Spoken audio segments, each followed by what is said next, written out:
Nerysudol dwi a fi ydy'r rheolwraig canolfan byd Mary Jones yma yn y Bala. Mae'r ganolfan wedi agor ers Hydref 2014 a bwriad y ganolfan ydy ailadrodd hanes Mary Jones, Thomas Charles a gwaith Cymdeithas y Beibl ar draws y byd. Ganwyd Mary Jones yn 1784 yn ferch i wehyddion Jacob a Mary Jones. Mi gafodd hi'n hagu mewn bwthyn o'r enw Tyn y Ddôl yn pentre bach Llanfihangel y Pennant. Oedden nhw'n deulu tlawd iawn ac oedd tlodi ar gynnydd yn nghefn gwlad Cymru'r adag hynny hefyd. Felly doedd ddim yn fywyd hawdd o gwbl. Ac yn ychwanegol i hynny, pan oedd Mary Jones yn 4 oed, mi gollodd ei thad. Felly mi oedd Mary yn arfer o oed cynnar iawn gorfod helpu o gwmpas y tŷ i helpu mam.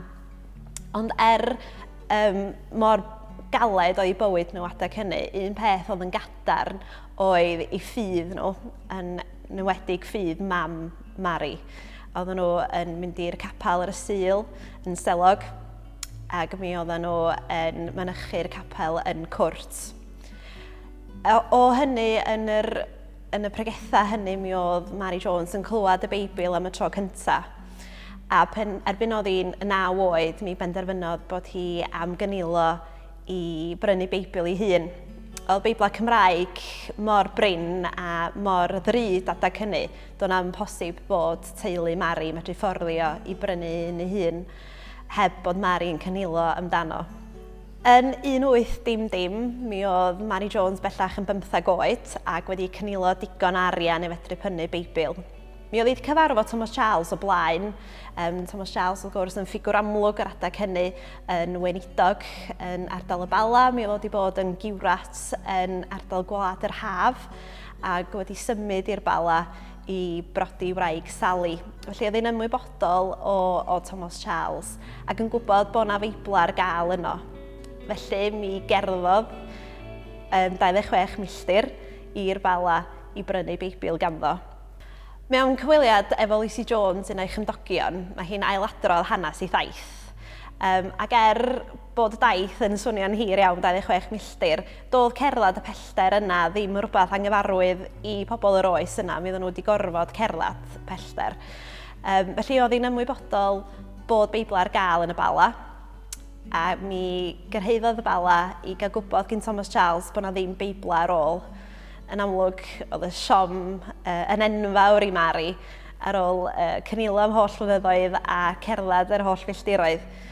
Ond mi oedd Thomas Charles wedyn yn cynnig rwledd i aros, ac oherwydd oedd yn gweld yr angerdd a'r ymroddiad oedd wedi wneud ar gyfer y daith, yn ôl Mary, mi gafodd hi 3 Beibl gan Thomas Charles. Mi oedd Thomas Charles yn aelod o Gymdeithas Crefyddol yn Llundain, ac yn 1812, mi aeth o a'i ffrind Joseph Tarn i'r cyfarfod yma i gyflwyno'r syniad o cael Beibla fforddiadwy. Yn y pwyllgor hwnnw, mi ofynnwyd y cwestiwn os i Gymru pam nad i'r byd. Ac o hynny, mi ddoth y syniad o greu Cymdeithas y Beibl, fysa'n cyfieithu, yn cynhyrchu ac yn dosbarthu Beibla, nid yn unig i Gymru ond ar draws y byd. A fi ffurfwyd Cymdeithas y Beibl yn 1814. Ac erbyn hyn, mae Cymdeithas y Beibl yn gweithio mewn dros 140 o wledydd yn hybu ac yn cynhyrchu'r Beibla mewn gwahanol ieithoedd. Mae Thomas Charles yn cael ei gofio yn benna o bosib am ffurfio Cymdeithas y Beibl, ond mae'n bwysig cofio hefyd i gyfraniad o tuag at fyd addysg. Mi oedd o yn sefydlu ysgolion, oedd o'n mynd o gwmpas Gogledd Cymru ac ysgolion Sul yn ogystal. Ac mewn yn yr ysgolion ac ysgolion Sul hyn, oedd pobl fel Mary Jones, ac wrth gwrs oedd llythrennedd ar lefel isel iawn adag hynny. Oedd pobl yn dod i ddarllen ac i ddechrau sgwennu hefyd.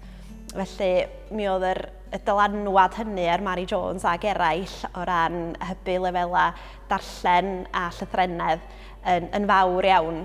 Ychydig nath Mary Jones sylweddoli, dwi'n siŵr pen oedd hi'n neud y daith yna i gael y Beibl i weld Thomas Charles, yr dylanwad a'r effaith gafodd y daith yna wedyn. Fywyd reit cyffredin gafodd hi wedyn, yn amlwg yn byw mewn ardal dlawd.